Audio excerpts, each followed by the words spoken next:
పిత పుత్ర పవిత్ర ఆత్మ నామమున ఆమేన్. ప్రభు మీతో ఉందురుగాక, మీ ఆత్మతో ఉందురుగాక.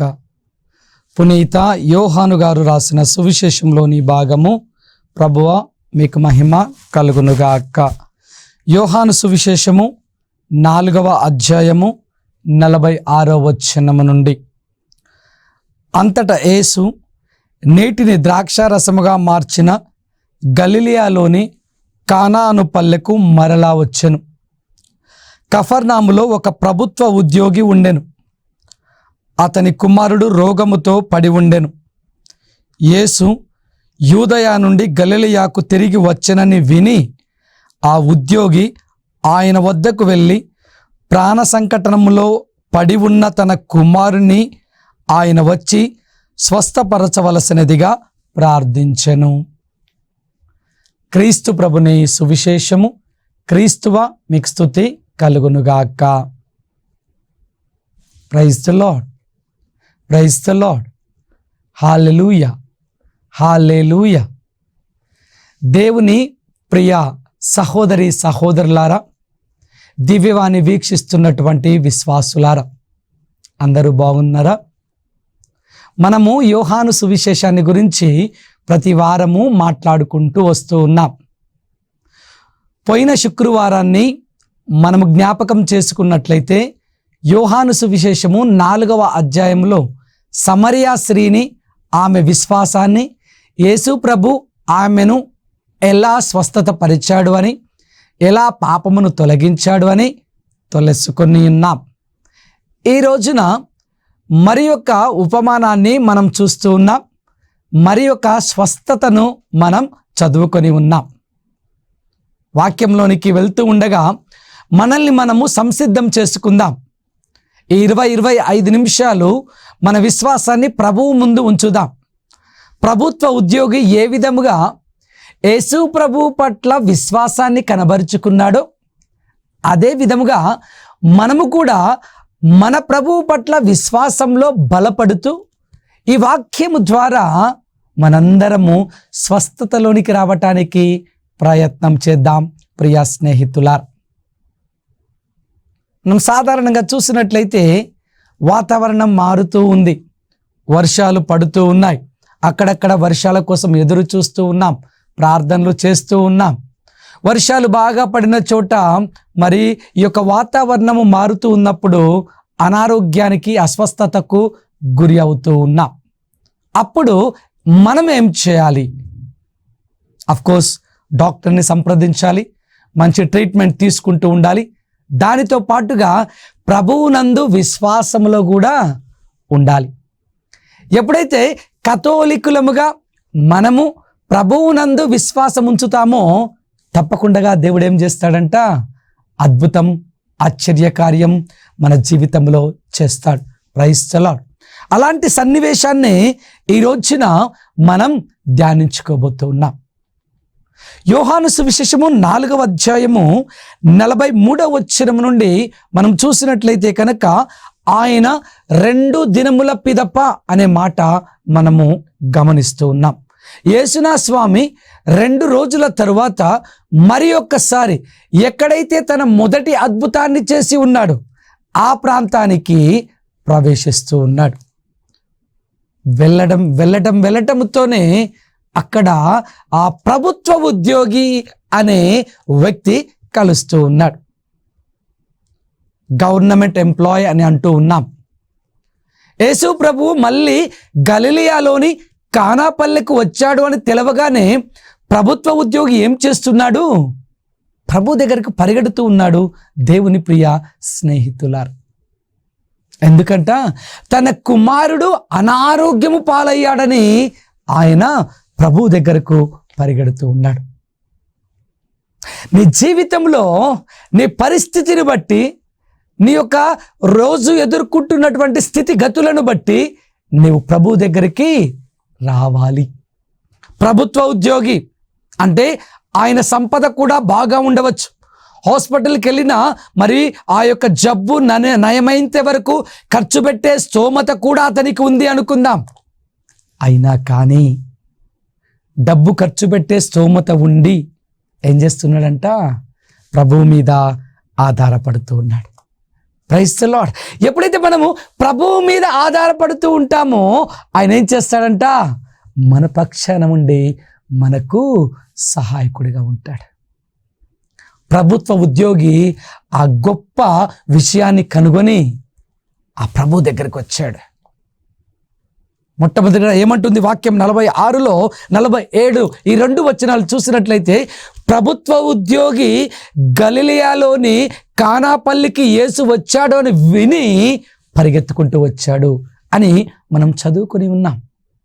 అంటే క్రీస్తుని గురించి ఎప్పటికీ అప్పుడు మనం వింటూ ఉండాలి. ఆయన గొప్ప కార్యాలను మనము తెలుసుకుంటూ ఉండాలి. ఎప్పుడైతే మనము వింటూ ఉంటామో, తెలుసుకుంటూ ఉంటామో, మనము విశ్వాసంలో బలపడగలుగుతూ ఉంటాం అనేది ఈ ప్రభుత్వ ఉద్యోగి మనకు నేర్పిస్తున్నాడు.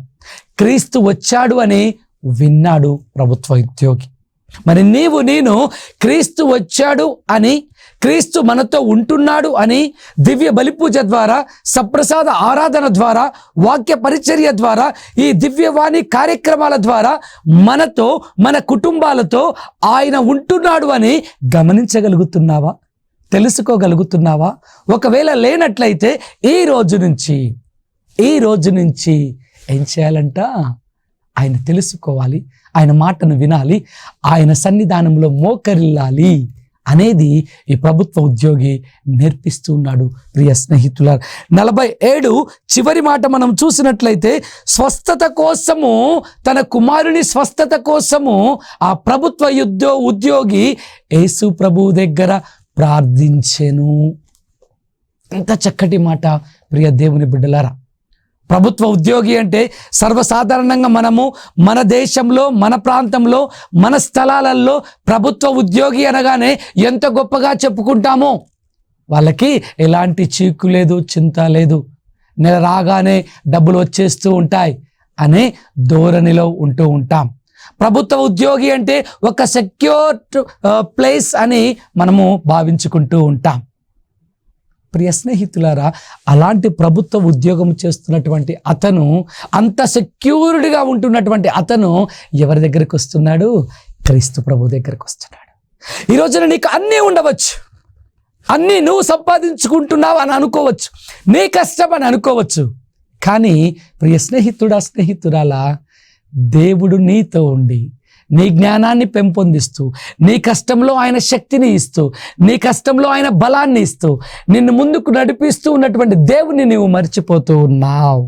అందుకే ఈ రోజున ఈ యొక్క ప్రభుత్వ ఉద్యోగి మనకు నేర్పిస్తూ ఉన్నాడు. ఎంత సెక్యూర్డ్గా ఉన్నా నేను ఆ ప్రభువు దగ్గరకు వెళ్ళి ఆయన సన్నిధిలో ప్రార్థిస్తాను అనే విశ్వాసంతో ముందుకొచ్చాడు. ఈ రోజున నీవు సెక్యూరిటీగా నీకున్నటువంటి ఉద్యోగంతో, నీకున్నటువంటి సంపదతో, నీకున్నటువంటి ఆస్తిపాస్తులతో సెక్యూరిటీగా ఉండవచ్చేమో. కానీ ఏదో ఒక రోజున ప్రభువుని నువ్వు గుర్తించలేకపోయినట్లయితే ఆ సెక్యూరిటీ నిన్ను కాపాడలేదు. అందుకే ప్రియ బిడ్డ, నీవు దేవుని దగ్గర మోకరించి, ఆయనతో ఏకీభవించి, ఆయనకు నీ ప్రార్థనను, నీ యొక్క బలహీనతను, నీ కష్టమును, నీ యొక్క సమస్యలను ఆయనకు సమర్పించుకున్నట్లయితే తప్పక దేవుడు ఏం చేస్తాడంట?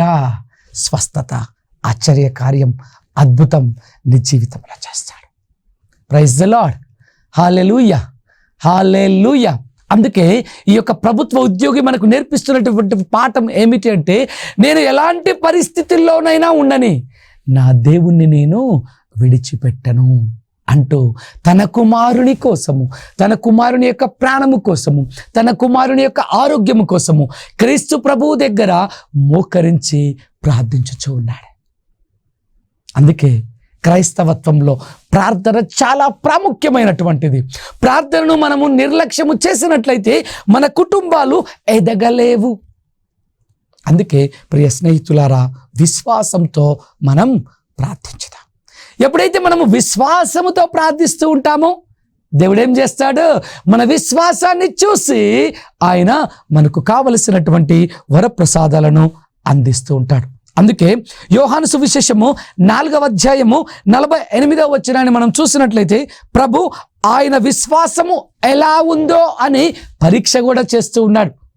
48వ వచనాన్ని మనం గమనించినట్లయితే ఆయన ఒక మాట అంటున్నారు, మీరు సూచనలు మహత్కార్యములు చూచనే తప్ప విశ్వసింపరు అని యేసు ప్రభు ప్రభుత్వ ఉద్యోగితో అంటూ ఉన్నాడు.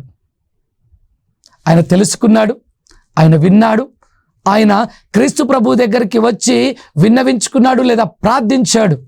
కానీ యేసు ప్రభు ఏమని ప్రశ్న వేస్తున్నాడు, మీరు సూచక క్రియలు మహత్కార్యములు జరిగితేనే తప్ప విశ్వసించరు కదా అని ప్రశ్న వేస్తూ ఉన్నాడు. అయినా కానీ ప్రభుత్వ ఉద్యోగి ఏమీ పట్టించుకోవడం లేదు. క్రీస్తు వేసినటువంటి ప్రశ్నకు సమాధానం కూడా ఇవ్వకుండా మీరు ఏ విధంగానైనా నా కుమారుణ్ణి బాగుపరచండి అంటూ ఉన్నాడు. అంటే ఆయనకు ఇక ఏమీ గుర్తు రావటం లేదు, ఏ ఆలోచనలో ఆయన లేడు, ప్రశ్న వేసిన సమాధానం చెప్పే పరిస్థితుల్లో కూడా లేడు.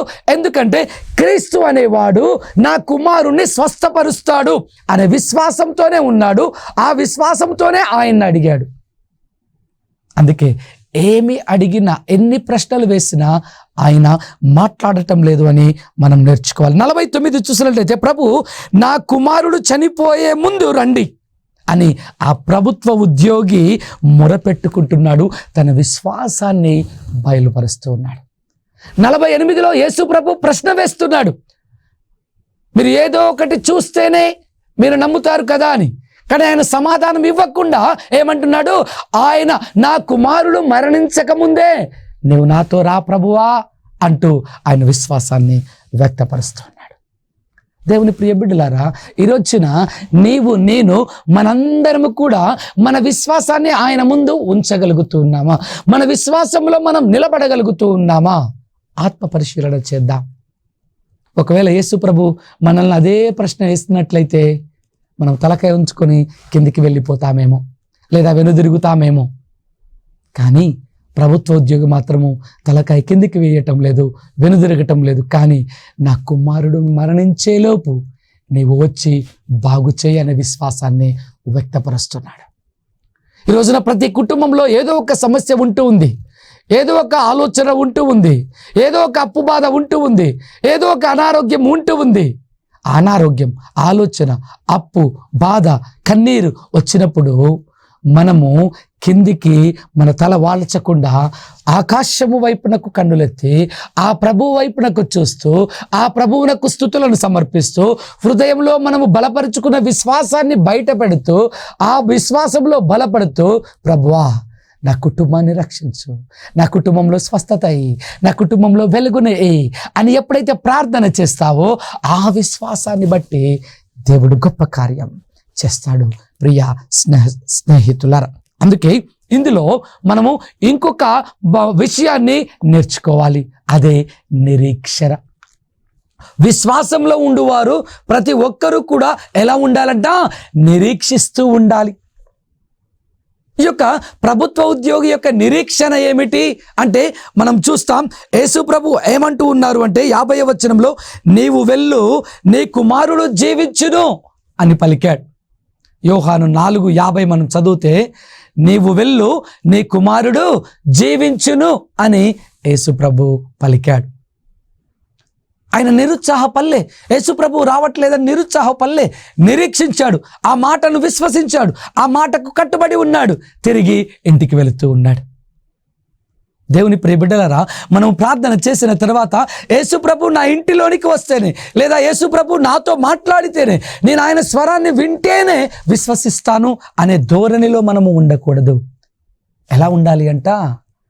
నీవు వెళ్ళు, నువ్వు ప్రశాంతంగా వెళ్ళు, నువ్వు అనుకున్నది జరుగుతుంది అని ఆయన మనకు తెలియపరిచినప్పుడు మనం సంతోషంతో ముందుకు వెళ్ళాలి.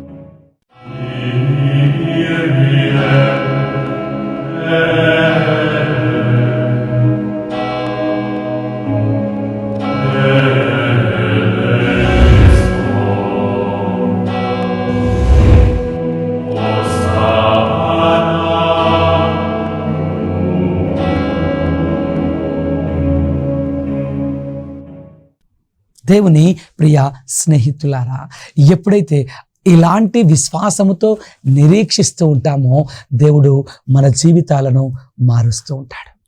ప్రభుత్వ ఉద్యోగి యేసు ప్రభు చెప్పగానే తిరిగి ప్రయాణం అవుతూ ఉండగా మార్గ మధ్యంలో కొందరు ఆయనను కలుసుకోవటానికి వస్తూ ఉన్నారు.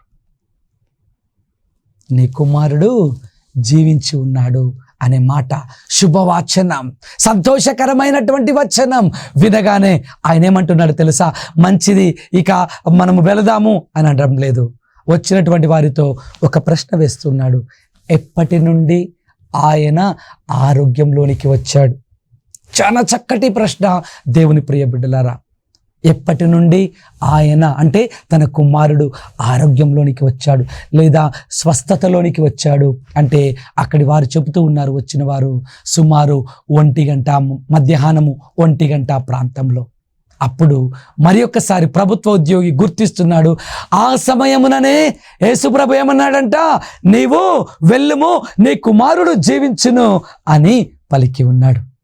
ఎస్, మనం కూడా ఏం చేయాలి? ఆయన పలికినటువంటి సమయాన్ని, ఆయన పలికినటువంటి మాటను గుర్తెరిగి మనము దానిని గ్రహించి క్రీస్తుకు సాక్ష్యముగా నిలబడాలి.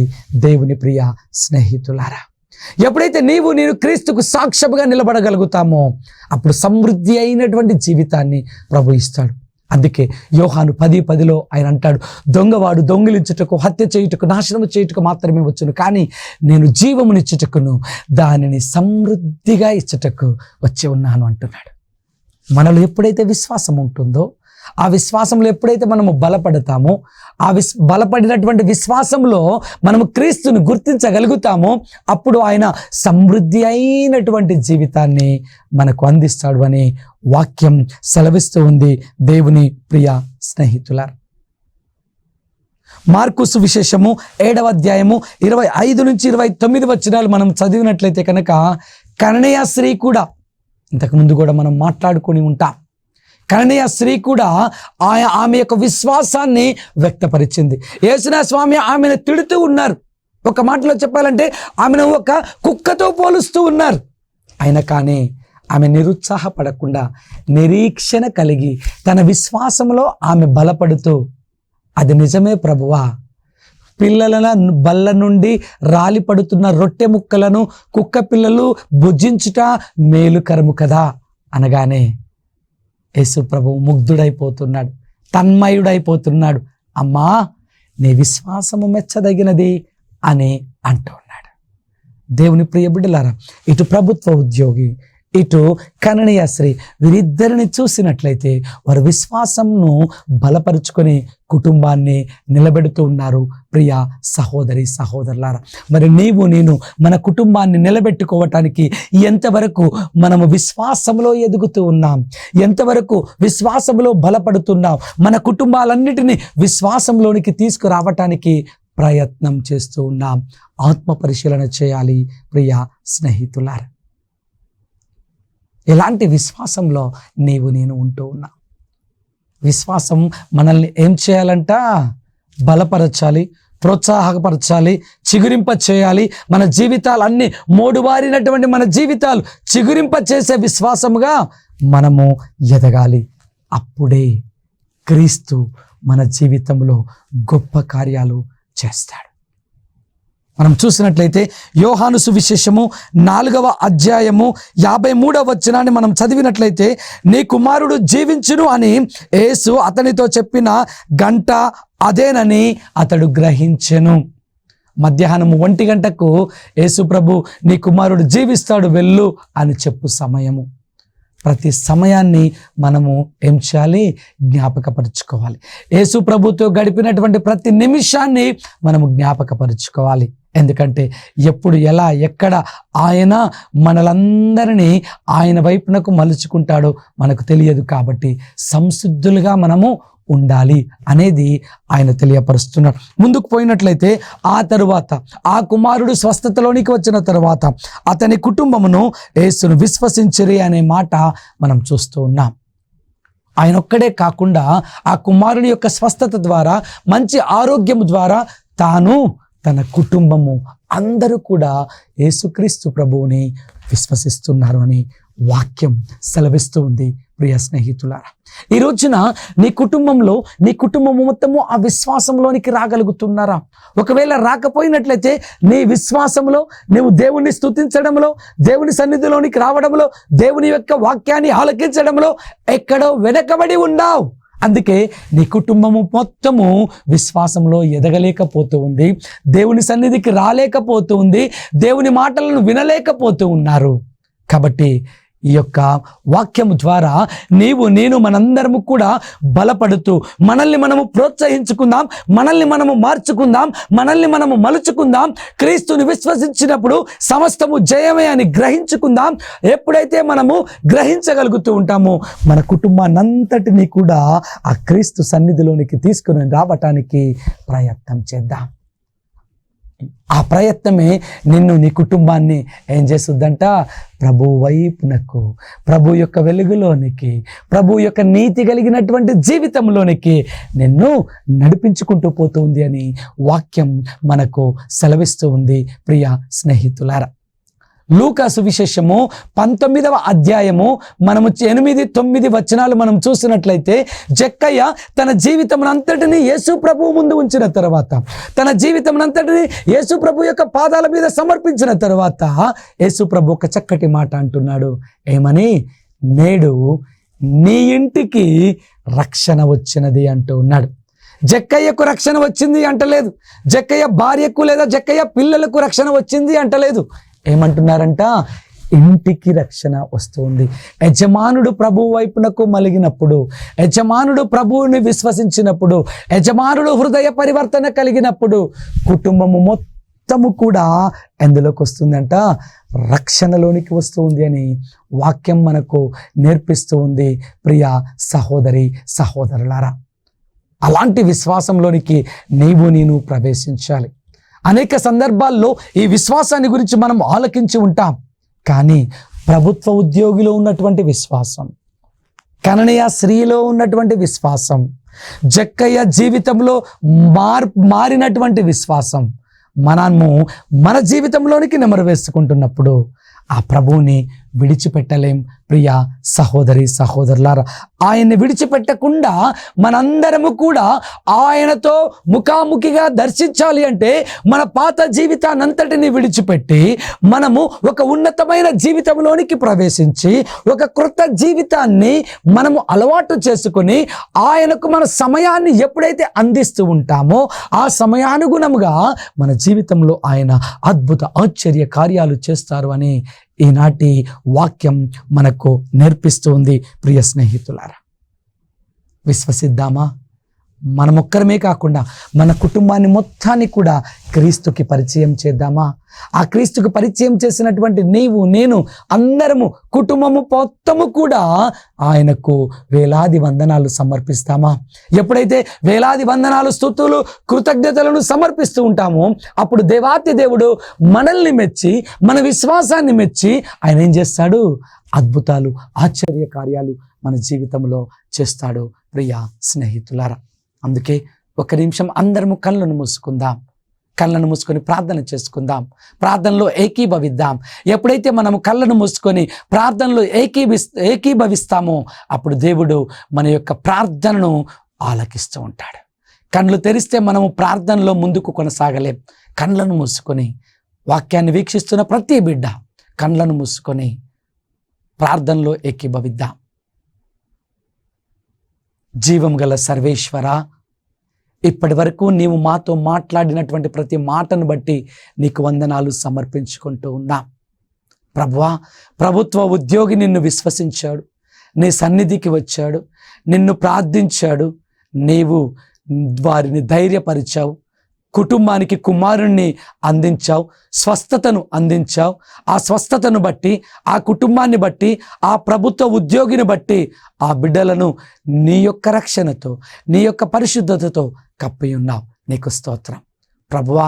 ప్రతి సమయము నాయనా మేము వృధా చేసుకునకుండా నీ యొక్క ఆలోచనల ద్వారా, నీ విశ్వాసంలో మేము ఎదుగుతూ, మేము ఎదగడమే కాకుండా మా కుటుంబాన్ని కూడా నీ వైపునకు తీసుకుని వచ్చే గొప్ప భాగ్యమును మాకు అందించమని వేడుకుంటూ ఉన్నాం. ప్రభువా, ప్రభుత్వ ఉద్యోగి కుటుంబము మొత్తము నిన్ను విశ్వసించినది అని ఈ రోజున మేము తెలుసుకొని ఉన్నాం. జక్కయ్య కుటుంబం అంతటిని నీవు రక్షించి ఉన్నావని మేము తెలుసుకొని ఉన్నాం. కననస్త్రీ యొక్క కుమార్తెను నీవు రక్షించి ఉన్నావు విశ్వాసము ద్వారా అని మేము తెలుసుకొని ఉన్నాం. ఈ పరిశుద్ధమైన సమయంలో మేము కూడా మా కుటుంబంతో కలిసి ప్రార్థన చేస్తున్నాం. మా కుటుంబాన్ని జ్ఞాపకపరుచుకుంటూ ప్రార్థన చేస్తున్నాం. నాయనా, ప్రతి అనారోగ్యం నుండి ఆరోగ్యంలోనికి, నాయనా ప్రతి బలహీనత నుంచి బలములోనికి మమ్మల్ని తీసుకునిరా. ప్రతి చీకటి నుంచి మమ్మల్ని తొలగించి నీ వెలుగుతో మమ్మల్ని నింపమని వేడుకుంటూ ఉన్నాం. నీవు లేక మేము ఏమి చేయజాలము అని గ్రహించి ప్రభువా, మేము ఎల్లప్పుడూ కూడా నీ పరిశుద్ధ ప్రశస్తమైన రెక్కల చాటున మరుగుపడి ఉండు భాగ్యమును మాకు దయచేయండి. తద్వారా నీ యొక్క నామాన్ని స్మరణ చేసుకుంటూ, నీ యొక్క నామాన్ని మేము జ్ఞాపకపరుచుకుంటూ, నీ నామంలో మేము బలపడుతూ, నీ నామంలో మేము స్వస్థతను పొందుతూ, నీ నామంలో మహిమను మేము పొందుకుంటూ ప్రభువా నీకు సాక్ష్యముగా నిలబడు కృపను మాకు దయచేయండి. దివ్యవాణి ఛానల్ ద్వారా వీక్షిస్తున్నటువంటి ప్రతి కుటుంబము, విశ్వసిస్తున్నటువంటి ప్రతి కుటుంబము, ప్రార్థన ఆలకిస్తున్నటువంటి ప్రతి కుటుంబము, ప్రార్థనలో ఏకీభవిస్తున్న ప్రతి కుటుంబము కూడా ప్రభువా నూరంతలుగా ఆశీర్వాదము రావాలి అని వేడుకుంటూ ఉన్నాం. ఆ ఆశీర్వాదంతో నింపమని ప్రార్థన చేయుచున్నాం. నీ ఆత్మతో బిడ్డలను కప్పమని వేడుకుంటూ ఉన్నాం. ప్రభువా నీవు బలపరచు, స్వస్థతపరచు, మహిమపరచు, వెలుగుతో నింపమని మా నాథుడును మీ కుమారుడునైన యేసు పరిశుద్ధ నామంలో అడిగి వేడుకొనుచున్నాము. ఆమేన్. ప్రభువు మీతో ఉందురుగాక, మీ ఆత్మతో ఉందురుగాక. సర్వశక్తిగల సర్వేశ్వరుడు పిత, పుత్ర, పవిత్ర ఆత్మ మేమందరిని దీవించి కాచి కాపాడుదురుగాక. ఆమేన్.